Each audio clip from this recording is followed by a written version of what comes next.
Hello guys, this is Avenger725 and welcome back to the channel for more Leagues of Doom. This time we're going to be jumping into episode 3 and we're going to be playing 2 league games which will be very crucial to our run for the entire season, and we'll be making a couple of transfer moves in the transfer market. As you guys can see right on the screen right now, we're looking at the world news, and Jadon Sancho, who's out for 5 days with a shoulder injury, will fortunately not miss any games.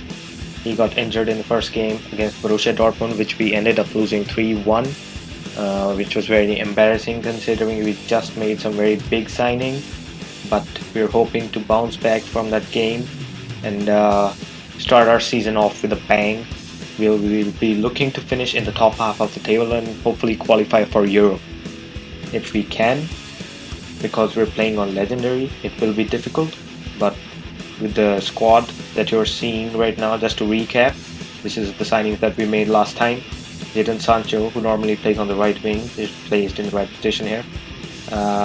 Hudson-Odoi is on the left now, which is the right place, and I put the tactics to what I normally use: pressure on heavy touch for my defense and fast build-up for my offense. These tactics allow me to defend not very deep into the space and allow me to build up very quickly, which makes me dangerous on the counter-attack. Here I've shortlisted a couple of fullbacks which we need for our club, since we've already finalized the deal for left-back Klosterman, who is on his way to Roma. There's a couple of loans that shouldn't be too crucial to our season because we weren't going to be using these players anyway, and our left back is officially gone from our squad. Now we have $27 million to spend. I was going to scout this guy, Kieran Trippier, and hopefully bring him over for some fabulous free kicks for you guys to see, but it looks like Sevilla FC have beat me to his sign, so we will not be seeing him at the club this season. Ricardo Pereira and Recapa join our transfer list of our transfer targets. And meanwhile, now we look at some real transfer news from the season. Chelsea have reportedly sold Marcos Alonso to Real Madrid for $40 million, and Karim Benzema, as you guys will just see in a moment, has moved to Manchester City. Now both of these are shock moves for me, because Marcos Alonso going to Madrid based on his recent form from last season is not expected, and Manchester City just sold Gabriel Jesus to Real Madrid, and now they signed Karim Benzema for $61 million, which is a huge amount for Benzema. Meanwhile, in the UEFA Super Cup, Udinese and Leicester City faced off against each other, in which Udinese came out on top, which is surprising considering it says that they won the Europa League last season, which means Leicester won the Champions League. And here we're going to actually try to sign a couple of fullbacks. Emerson will not be able to sign because he just moved to Chelsea, and Zappacosta is a crucial player for the club, so they were not willing to sign him, so they're both off our list for now. I'll be hoping to sign the best one out of these, considering we have around, I guess, $35 million to spend at this point. Ricardo Pereira, who's a good right back, but I'm not sure if he's the right one for a club, so I remove him from the list.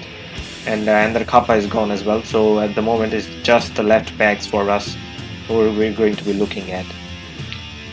Next up, we jump into our first game of the season against Inter Milan at home. RB Leipzig versus Inter Milan. This should be an interesting game because now we have our tactics in place, we have the signings, we know a little bit more about our squads, so I'm hoping to come out with a win from this game. So we kick off, and here's the first back in the 6th minute of the game. Pass to Werner, but unfortunately the goalkeeper catches it. Next up again, this is around the 17th minute. Some nice build-up play here. I'm trying to be sweaty, and I don't know how he missed it. I don't know how Sabitzer managed to put it wide. It was an open goal for me, and he just puts it wide, and the goalkeeper is left reactionless. Now here again in the 17th minute, we go on attack. We've been opening up the opposition nicely, and we again narrowly just missed the target. Not by much, that was Kevin Campbell. We again open up the opposition in the 30th minute. This time, will we make it count and try to be sweaty? And yes, I pass it to Timo Werner, who smashes it in, hits the post, and it goes back in. Now, Timo Werner, I've rejected many offers from him this season. I'm hoping he will be crucial to our season, and so far he's been making good on that promise. Next up, Inter Milan come right down.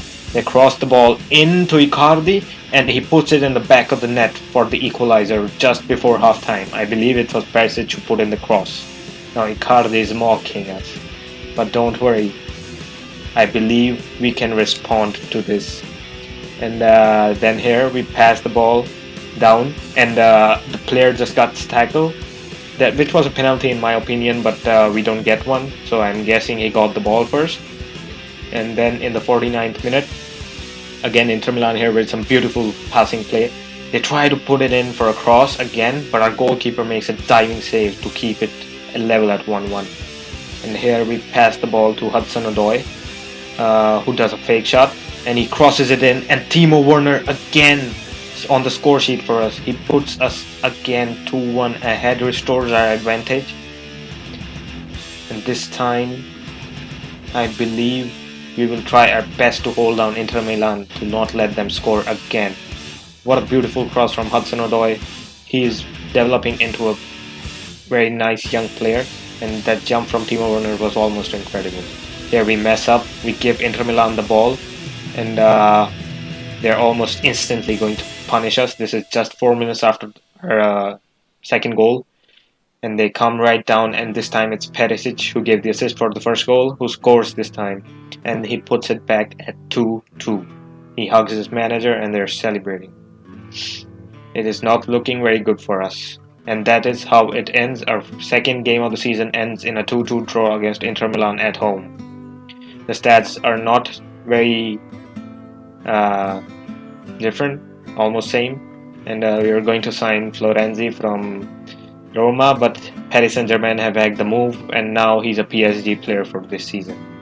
So this is how the table looks after the first 3 games for many teams, and 2 for some, which includes us. Chelsea are at the top, unbeaten, with a 100% win rate, with 9 points. Inter Milan, who we just drew against, they're second, and Barcelona and Liverpool are in the top 4 spots. Other than that, as you guys will just see, we'll move down the table, and I believe Leipzig are just 17th, which is just above the relegation zone. So it is not looking very promising for us at this point, but it's only 2 games. I'm hoping we can make a really good comeback and turn our season around from this point. As you guys can see, Dortmund, Paris, Saint-Etienne, Juventus and Atletico Madrid are just above us, and surprisingly, Spurs and Real Madrid are at the bottom, with Real Madrid not having even a single point. Considering they just signed Gabriel Jesus and Marcos Alonso from the Premier League, I would expect them to actually have a firmer grip on the league, but it seems like they're not doing so well without their star Benzema, if you will. And here we try and sign Jose Gaya for 26 million, and they just accept the offer in the first go, so I'm guessing I overpaid for him here. Not a very good move. Next, it's time for a second game of the episode and our third match of the season against European champions Liverpool. Now this is a big game. This can decide our season's future.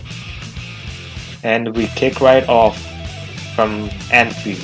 Liverpool have possession at first. They kick off. Then we pass the ball around.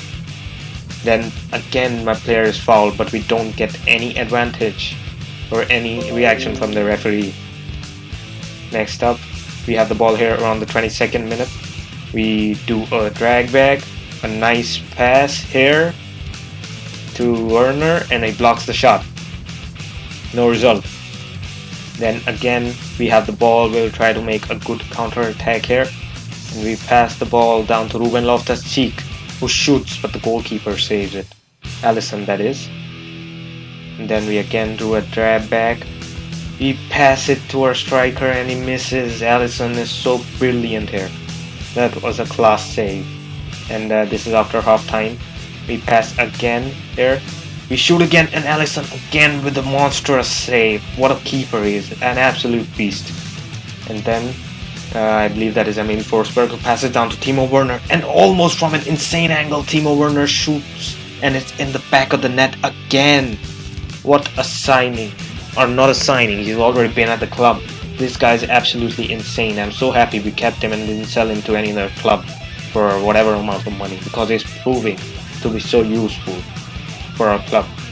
He's going to be our star player this season, and I'm hoping he can win the Golden Boot in the Premier League with goals like that. That was a crazy goal. And then Liverpool here have a very nice chance in the 72nd minute to tie up the game, where our goalkeeper saves it right near the near post. And then Liverpool get this corner. I don't know who's taking it, and they shoot and they hit the post with a flying kick right in midair from James Milner. Then we have this counter attack. Leipzig on the counter attack. We have 4 versus 3, and Liverpool are coming back. They're recruiting, and this is Jadon Sancho crossing to Hudson-Odoi, and it hits the defender in the back of the net for our second goal, and it's done and dusted almost now. We're through of the game, and this should be enough to hold off Liverpool. And Timo Werner right there with a beautiful bicycle kick that just fails to materialize into a goal. Well, a bit more news as you guys will. After that performance, Callum Hudson-Odoi from Red Bull Leipzig ends up in the team of the week, which is good for us, but I'm surprised that Timo Werner is not there. Next up, we get an offer for Sabitzer, who's a cam in our club, and we counter offer 44, and this is one of the most retarded negotiations I've seen. They counter back with 33 million, and then I'll counter back again with 42 million, and they actually accept it. It's like just devoid of logic.